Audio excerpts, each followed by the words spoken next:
So, malinaw na tayo dito, no? Yung mga pangyayari kanina sa signs, no? Yung mga signs of His coming, dito yan, ha? The tribulations. So, yung mga kaganapan nandyan. Okay. Now, we are now in the battle or the Armageddon. Amen. So, basahin naman natin yung Armageddon. Ano naman ang sinasabi ng Biblia? Nasabi dyan, mga kapatid, sabi dyan sa Armageddon, ha? Hindi na. Sabi niya sa Armageddon, mga kapatid, and I saw three unclean spirits, like frogs, came out of the mouth of the dragon. Yung first beast yan.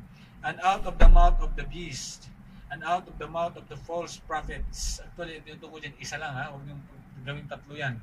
Isa lang siya. Si Antichrist yan, mga kapatid. Amen. For they are the spirits of the devils, working miracles. No? Yung spirit of the devils, it working miracles din, mga kapatid. Amen. No?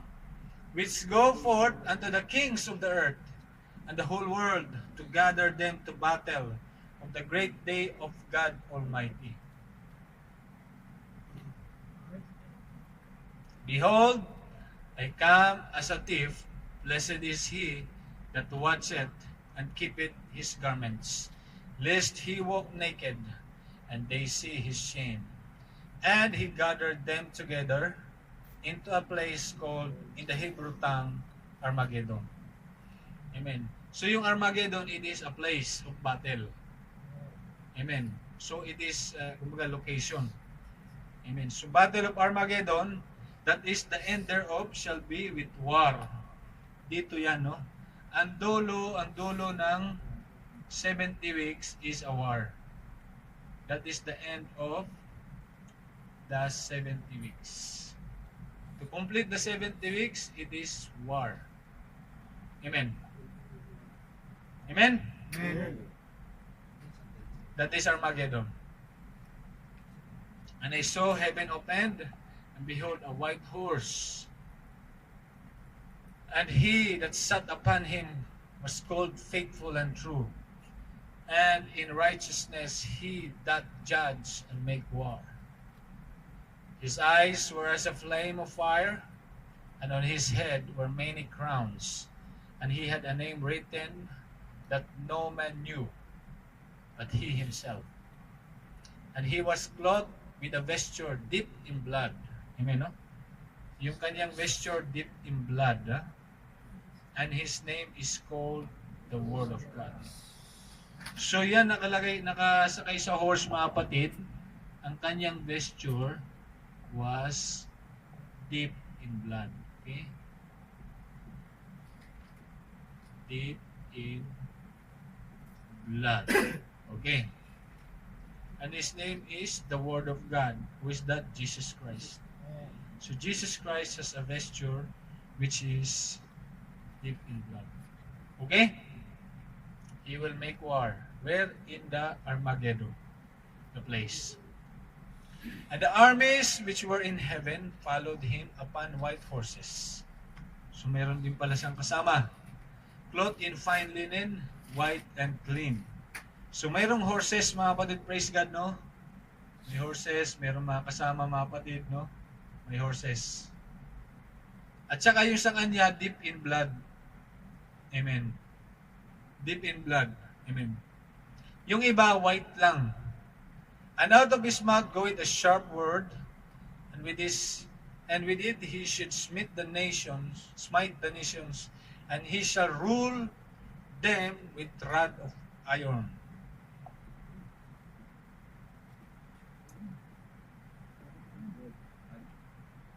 Itong rod of iron kanina, ito yung si man-child.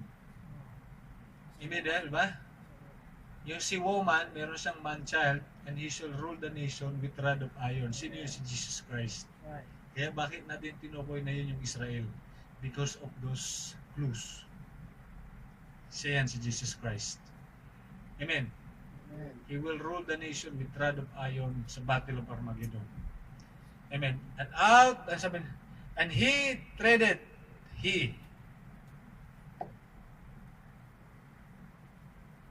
He, no? He treated the wine press.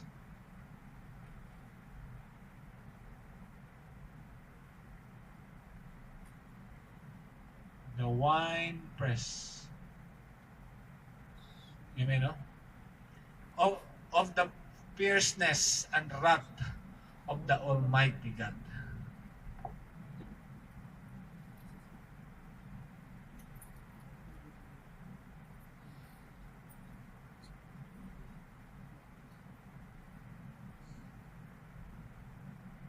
Kaya dito, mga kapatid, pag may nagtanong sa inyo, merong wrath of the devil dito sa Great Tribulation. At dahil yung Armageddon is part of the Great Tribulation, is meron ding tinatawag na wrath of God. Ano yung wrath of God? Yung Armageddon or yung war. Amen. No? So sa Great Tribulation, mayroong wrath of Satan and mayroong wrath of God. Okay? And he had his vesture on his thigh a name written, King of Kings and Lord of Lords. Amen. So that is, Jesus Christ is the King of Kings and Lord of Lords, mga kapatid. Amen. Amen.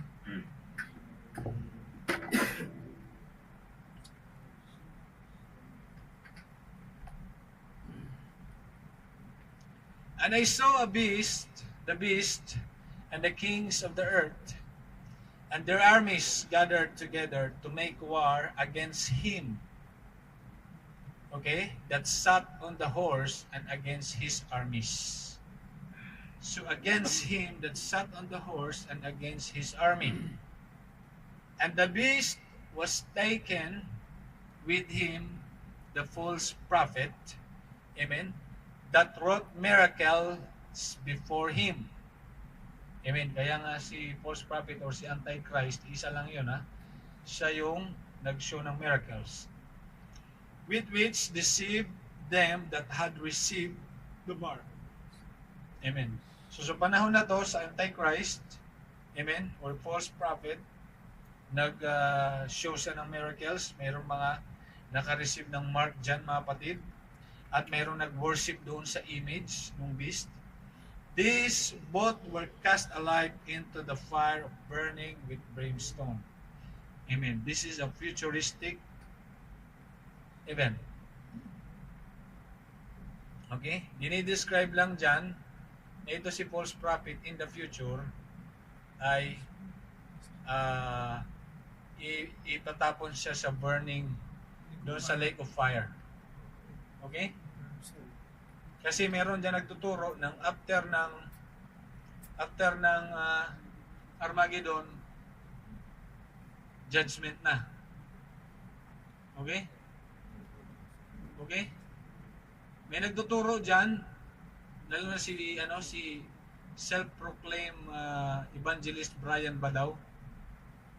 After ng kanyang Armageddon, white throne judgment na. Okay? Kasi hindi niya tinignan yung tuldok. Ito, alam niyo mga kapatid, sa isang verse, hindi ibig sabihin na yun na yun. Kagaya yung pinasa na ni Pastor Raymond. Di ba? Na mayroon doong the witness of Jesus Christ and those who did not receive, amen, reign with Christ. Future yun na reign with Christ. Hindi ibig sabihin na doon sa isang verse is magkakasama na siya. Hindi chronological order yan. Amen. Kagaya ito, nandito pa lang tayo sa gera, tapos i-describe niya, actually, binidescribe niya dito mga kapatid na pinapalagay niya, i-describe lang niya kung sino yung false prophet. Si false prophet, in the future, he will be cast alive into the lake of fire. Amen. Nakuha ba natin mga kapatid? Amen. So nakita natin na yan mga kapatid, no? At lahat pa ng mga nag-worship daw doon sa image. Now, ano sabi na 2 Thessalonians 2:8? And then shall that wicked be revealed, whom that the Lord shall consume with the spirit of his mouth, and shall destroy with the brightness of his coming. Amen. When He comes, it's like a brightness of His coming, mga kapatid. Amen. So ayan, mga kapatid. Ito, marahil ma-confuse kayo dito. Saan sabi doon, war against with that sat on the horse and against his army. Amen. No?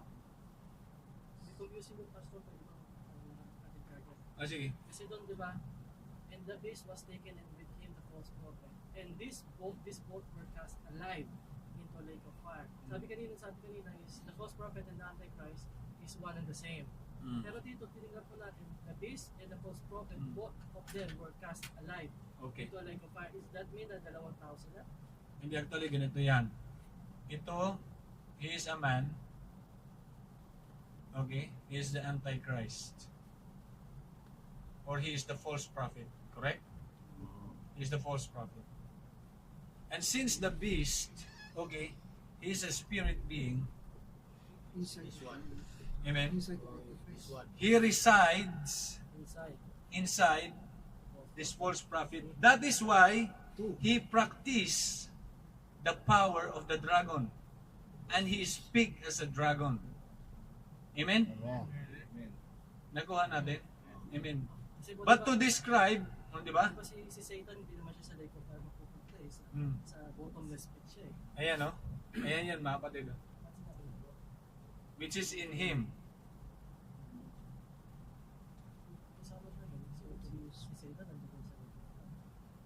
Actually, sa lake of fire din. Mamaya, ano yan? Ano yan sila?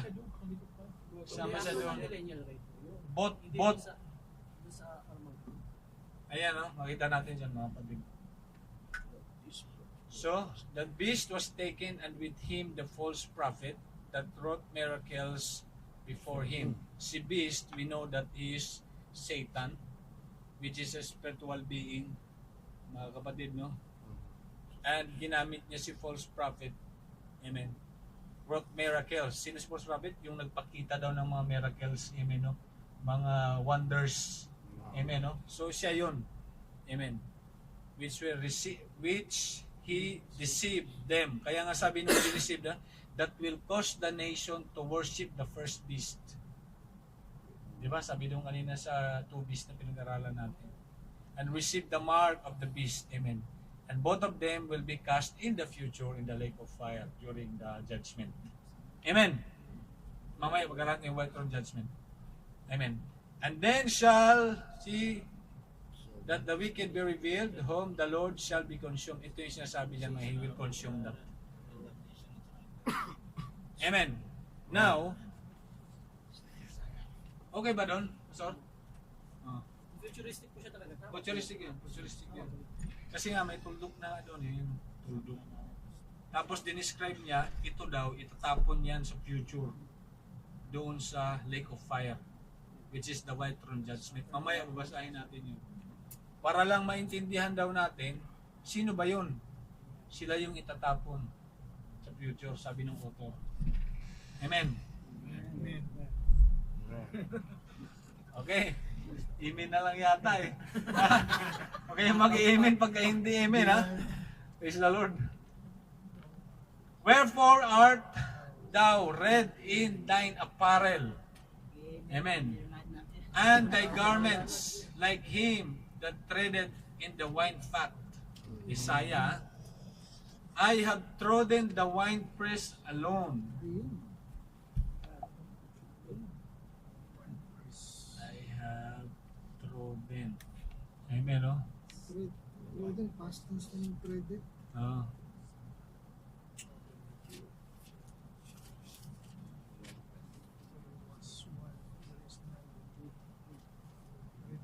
Alone. Amen, no? Sabi niyo, for I will tread them with my anger. Yan yung sinasabing wrath of the Almighty God. Yan yung anger niya. And trample them in my fury. Amen, no? Their blood shall be sprinkled upon my garments. Kaya bakit doon sa binasa natin kanina, deep in blood? Amen? Kasi ito yan, no? Their blood shall be sprinkled upon my garments, and I will stain all in my raiment. Doon sa kaya deep in blood yung sa kanya, yung iba nakaputi, siya lang yung deep in blood. Kasi, I have trodden alone. Isa. Oo. Amen. Kasi kung kasama yung army, dapat pula rin yung ano nila. Mhm. Kung nakipaglaban din sila. Di ba? Kaya di ba kanina na-mention si Archangel Michael. Hindi, nung unang panahon yun. Yung na-mention doon, yung nakalaban niya si Peace, kaya nagkasugod siya ng... Nung unang panahon yun, nung nasa langit pa, si Satan o si Lucifer. Lucifer pa lang siya. Oo, nung si Lucifer pa lang siya, nakipaglaban siya doon sa langit. At kay Michael at itinapon siya. Kaya siya nagdoon galing sa sea. Kaya siya yung first beast. Ang description doon, that old serpent. Oo. So yung old serpent na yon, so ibig sabihin old warden yung ginawa nila na yon. Ito, latest to. Ha? Latest to ba? Bago to eh, bago. Bagong gera to. Mamaya meron pang isa, huwag ka mag-alala. Eh, no?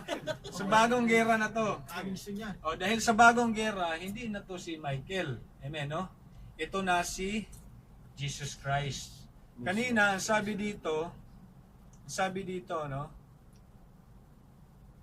Saan na yan? Ang nga pala, nag-heal na nga pala. Oo. Ano na yun? Kasi natutulog ka kanina nung ano na natin yan eh. Buti pinagising ka. Okay. Ayan, no? Ito, mga kapatid, no? Kanina, ayan, no? Huwag kayong maggulumihanan, no? War against him and sat on the horse and against his army. His Oo, hindi. Sabi dyan sa 19, kasama tayong makikipag-away. May ibang digma. Di ba? Amen. O, sige nga, i-confirm nga natin kung kasama tayo. Ang sabi dito, mga kapatid, I have trodden the winepress alone. There was none. There was none with me. Amen, no? Mhm. And I will tread them in mine anger. Sabi niya, and trample them with my fury. Amen. Their blood shall be sprinkled upon my garments. Amen. And I will stain all my raiment. For the day of vengeance is in mine heart. And the year of my redeemed is come. Kaya nga sinasabi niya, vengeance is mine. Amen, di ba? Sabi niya, vengeance is mine. Kaya siya lang talaga. Amen, no? Amen. Mahirapan pa tayo magipaglaban. Hindi na, di ba? White nga eh, white eh. Ayan, no? Siya lang yung may ano eh. Ayan, no? Ayan, no? White horse are clothed in fine linen with white and clean armies, no? Yung armies, yung mga saints, amen. And all is of go with yan. Ngayon, ito si Jesus Christ. And sabi doon, mga kapatid, praise God, his vesture, sabi dito, sabihin? Sa nauna, bago yan ka. Ayan, no? Was clothed with a vesture deep in blood. Kaso, yung iba, clothed in fine linen with white and clean. Yung mga army, white and clean. Si Jesus Christ, deep in blood. Bakit kaya? Kasi nga, siya lang mag-isa yung lumaban eh. Ayan, no? At ang sinabi niya, bakit naging pula yan? Their blood shall be sprinkled upon my garments. Amen. Di ba? Kaya deep in blood. Amen. Kasi in-stain niya. Amen. Kasi siya lang lumabang mag-isa. Kasama ba tayo? Hindi. Di ba? Kasama tayong lumaban? Hindi. Sino lang lumaban? Jesus. Amen. Praise the Lord. Naunawaan natin? Amen. Siya lang mag-isa. Yan, no? Kasi yung una nating pagkaalam, kasama tayo. Suntukan mo. May paglaban pa tayo. Eh yung ang damit natin walang ka-stain. Di ba? Puting-puti. Eh kung kasama tayo, di namula din. Yes. Sabi siguro, relax lang kayo. Ako bahala. No,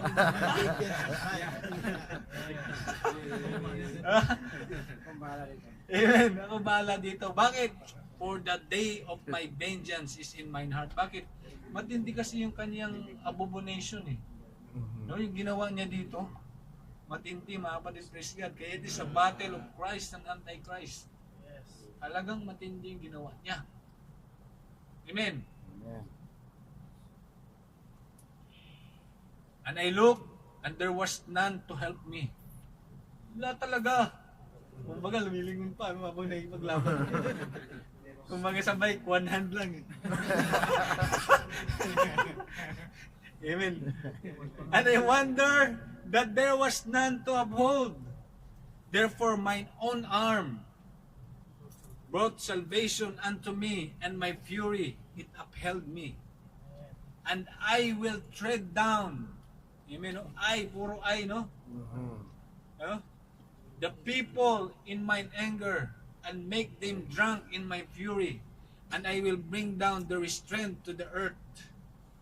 I will mention the loving kindness of the Lord, and the praises of the Lord, according to all of the Lord hath bestowed on us, great goodness towards. Okay. So yan mga kapatid, no? So, si Jesus Christ lang ang lalaban. Amen. Malina, di ba? I have trodden along the winepress. I wonder, no man help me. Sabi niya ganun. Siya lang nagpaglaban kasi wala tumulong. Wala, siya lang. Amen. Kaya, deep in blood. Amen, no? Hindi mo na kailangan matuto ng karate. Wala na. Kaya nga na.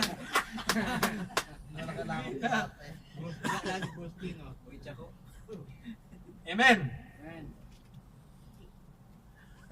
Ang sabi ng Zechariah, no? Ayaw iba dyan, baka gusto pumunta na Sweden. For I will gather all nations against Jerusalem to battle. Amen, no? And to the city shall be taken, and the house rifled, houses rifled, and the woman ravished, and half of the city shall go forth into the captivity, and residue of the people shall not be cut off from the city. Then shall the Lord go forth and fight against those nations, as when he fought in the day of battle. He. He lang. Amen. Siya lang. Amen. Siya lang mag-isang lalaban, mga kapatid. Kaya kumbaga sa na-unfold na yung bakit deep in blood yung kanyang vesture. At tayo puting-puti. Di ba? Di ba? Amen. Okay. Gets natin. Revelation 14:16, and he that sat on the cloud thrust in his sickle on the earth was ripped. And another angel came out of the temple which is in the heaven, he also having a sharp sickle. And another angel came out of the altar and had power over fire, and carried with a loud cry to him that had the sharp sickle, saying, Thrust in thy sharp sickle, and gather the cluster of the vine of the earth, for her grapes are fully ripe. Amen. Sobra na. Amen. And the angel thrust in his sickle into the earth, and gathered the vine of the earth, and cast it into the great winepress of the wrath of God, which is the battle of Armageddon. That is wrath of God, no? Kanina, wrath of the Almighty God. And the winepress was trodden without the city, and the blood came out of the winepress, even unto the horse riddle, by the space of 1,600 furlongs. 184 miles. Amen.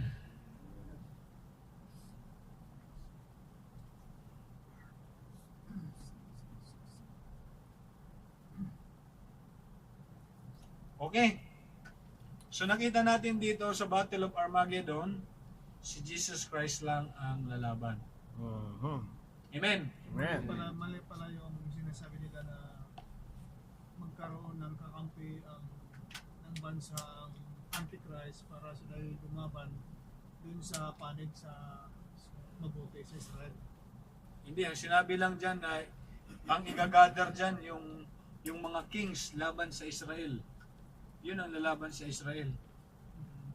So, hindi yung mga army, hindi pala magkaroon ng panig sa Antichrist tsaka panig sa Israel. Hindi pala magkaroon ng Wala dyan. So, Wala dyan sa mga yun verses. ang sinasabi, may marinig tayo dati na magkaroon ng labanan ng Armageddon, yung mabuti at saka yung masama. Yung panig sa Antichrist at panig sa Israel na magkaroon ng labanan. Ang Armageddon actually is a battle between Antichrist and Christ alone. Maliwanag. Si Antichrist, marami siyang kasama. Ang kalaban nila si Christ. Yun ang- Mag-isa lang siya. Hindi Israel ang kalaban. Hindi. So, clear ang turo. Di ba? Kasi nandun sa ano. Kaya saan turo yun? Ha? Saan turo? Hindi narinig ng mga tulad ng palabas na Armageddon. Ang lalaban ng mabuti tsaka yung mga Antichrist. Makita mo doon talagang war talaga. Sa movie, Oo. Malayo pala sa katotohanan yung Okay. Ayos. man. Okay na yun. Next. meron pa siya.